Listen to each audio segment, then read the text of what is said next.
Hello and welcome, everybody. Today, we're going to do some cleaning up in a corner of my room that makes it very difficult to get around the corner of my bed. Um, Everything else that I have cleaned up to this point, whether it was on camera or not, has been very impersonal. It's been things like um, maybe cups in the kitchen, going through a cupboard, sorting through. There was the bathroom video that I did. And I thought it was about time. Now, this corner doesn't hold anything like super duper awesomely personal. And so I was able to go through it a lot easier than I would say, like all the things on the right where I have my yarn stash and all of my little projects that and I put this in air quotes, totally going to do one day, but obviously I'm not. While we sort through, you should know that because of the tightness of the area I am laying across my bed. I do eventually get down when I clear up some room, but that's kind of where I'm hanging out today. I wanted to take today and open up a little bit about my journey with starting when I first remembered that abuse had even happened. Um, I I was in my mid 30s at the time, so it was a little over 10 years ago. Yes, I totally just aged myself, didn't I? Um, excuse me. I was in a very dark place. I didn't like myself at all. And I couldn't tell you why. I was a good person. I worked hard. I loved my family. I did everything that I could for them. I had gotten my depression under control with a little bit of therapy, some medication, and I was doing better that way. But I just still felt myself in a very, very dark place. I should note I've never been suicidal, but that didn't mean I didn't want to hurt myself. And I didn't understand why. I could not understand why. At the same time that all of this was going on, my parents had kind of started to look into um, what am I trying to think of? Oh, energy work. They had started looking into the world of energy work. And you should know that I had tried everything when it came to regular, what we term Western medicine. And I just wasn't getting any better. And I didn't want to live the rest of my life feeling like I was less than nothing. And so when my mom offered, I had a really dark day, and my mom offered to pay for a session with a certain woman that she had um, connected with. And I finally said yes, but I needed my mom to make the appointment. I could not do it for myself. I began to go and see, her name is Sue. I went to go see Sue, and we began to kind of deconstruct um, a lot of beliefs about myself. The problem was she wanted me, and this was the crux of the matter, she wanted me to wake up every morning and say that I deserve every good thing. And I couldn't do it. I couldn't do it. I did not believe it, not in any part. And I was very honest with her, and I couldn't tell her why. And she began to just really stop and look at me like, you really don't believe this? Um, and she began to do some things just, while I was sitting there. And I, she asked me about whether or not I had been abused.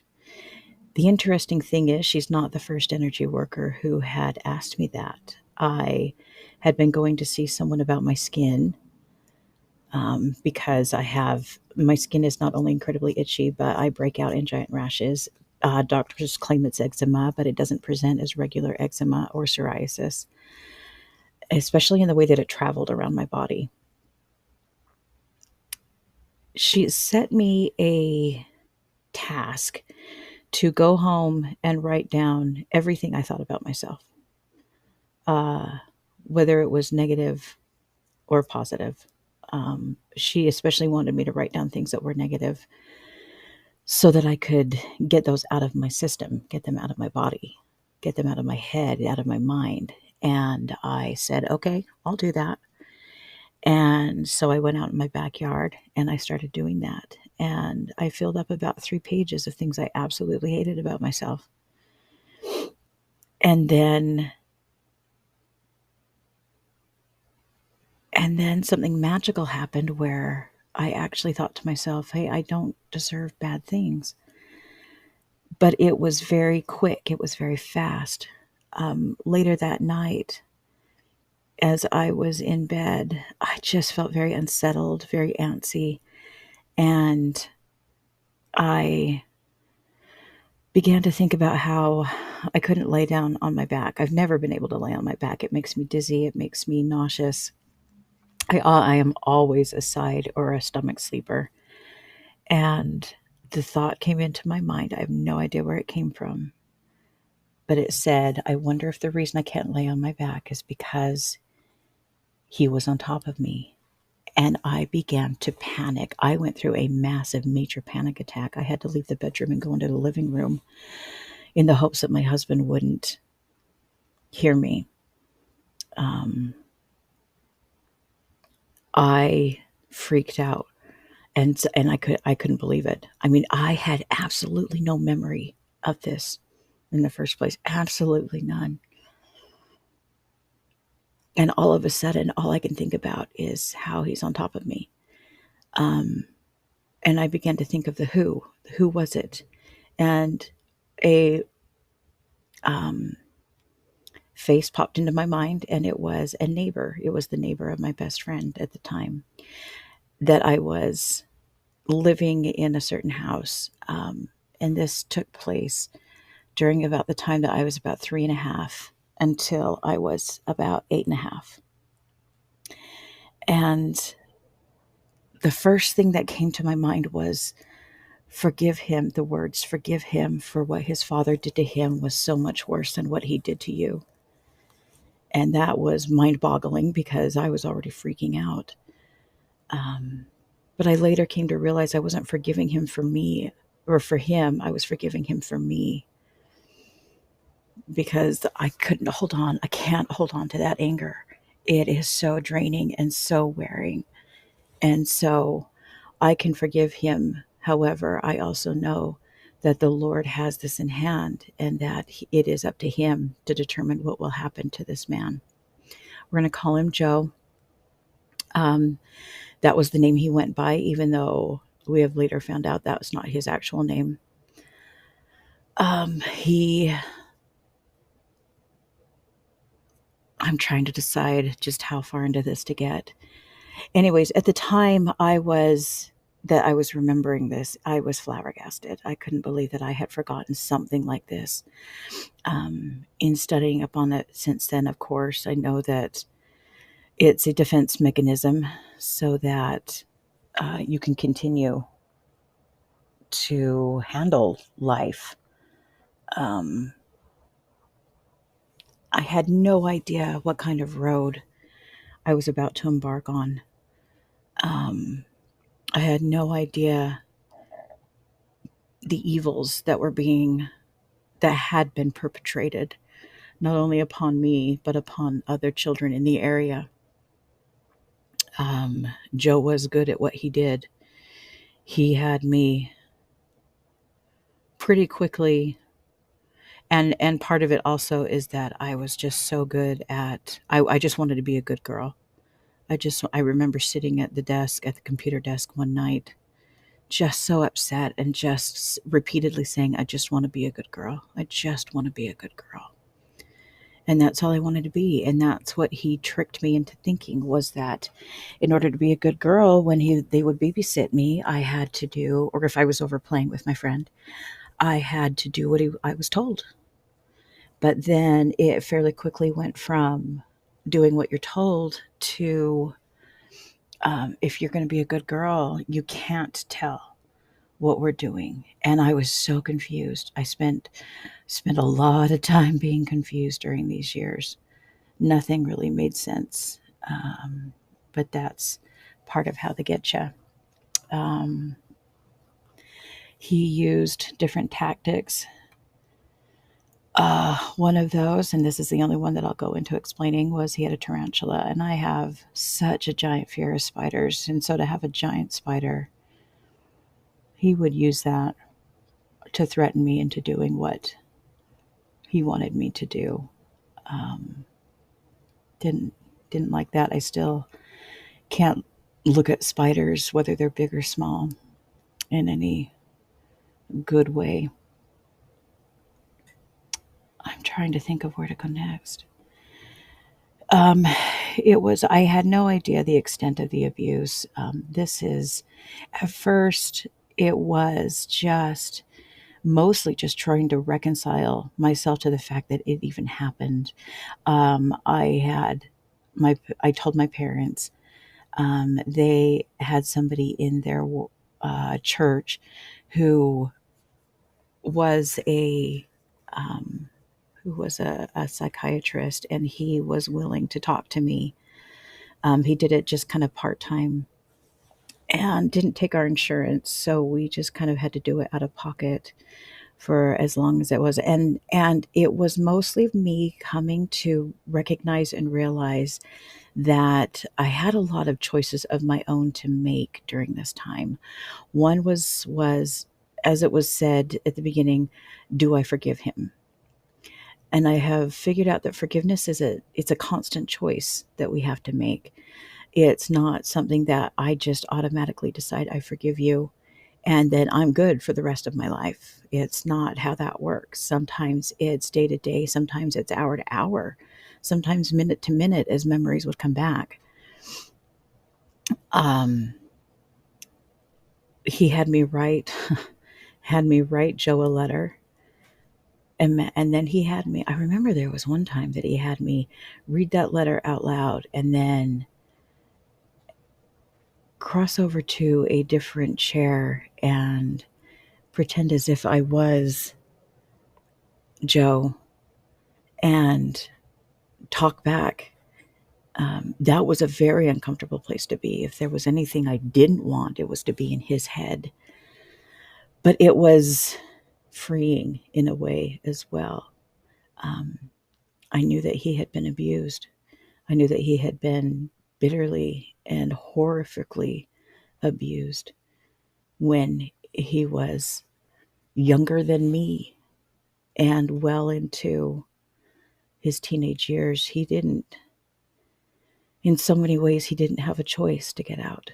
He didn't have a choice in so many things, even though ultimately he did have a choice in whether or not he would continue the abuse, if he would continue to perpetrate the abuse that was afforded on him, just as I had a choice to keep going with it myself, um, both before I forgot and once I started to remember.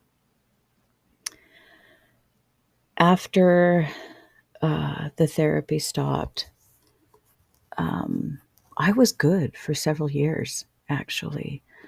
I was able to continue on with my life, raise my kids. Sometimes a memory would come back when I was in the middle of work. Um, I did start to have panic attacks,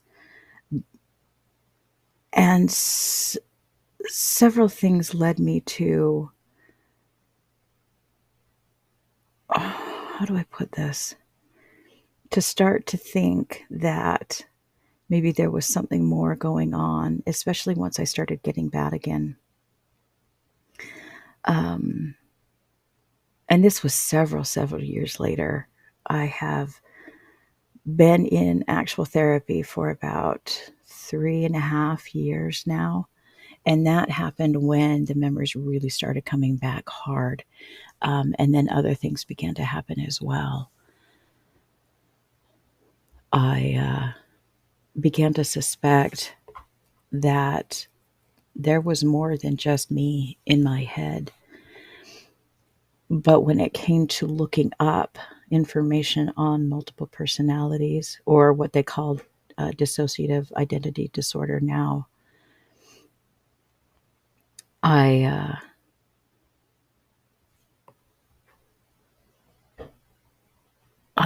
it didn't exactly fit the mold. There were things that didn't make sense. I didn't have missing time. I didn't have um, episodes of, like suddenly not knowing. Well, yeah, suddenly not knowing where I am. I'll go into why I paused on that in another video. But things just didn't quite fit. And so I began to get very confused again. Um, and yet there was most definitely a little girl that named herself Sarah. And she began to talk to me in my head. And when I finally, it took me a couple of months, but I finally admitted this to my husband. And he's like, we have got to get you back into therapy. Um, I am a very religious person. I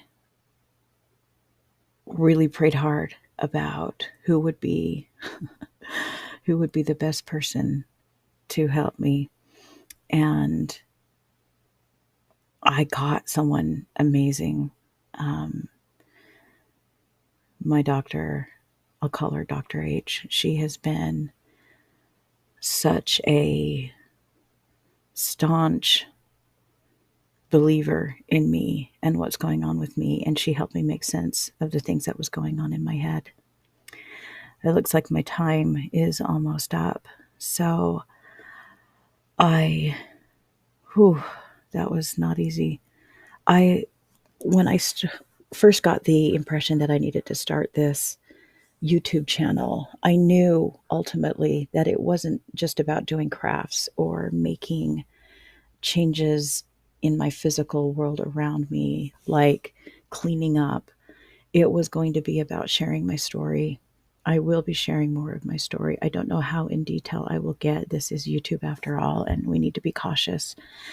Plus, I don't think that there are evils in the world that need to be blatantly put out there because it's just not necessary. And so I hope that if nothing else, you can take away from my story today that there is evil in the world. There are people that are very good at perpetrating some very, very bad things, but there's also so much good in the world as well. And I really am just seconds away from having to be done. And some of the good is that there's help out there. There really is. And you can get that help if you seek it out. And so I hope you guys have a good day. I hope you make it a good day. You have so much power of choice in whether or not it's a good day for you. And I love you. Have a good one.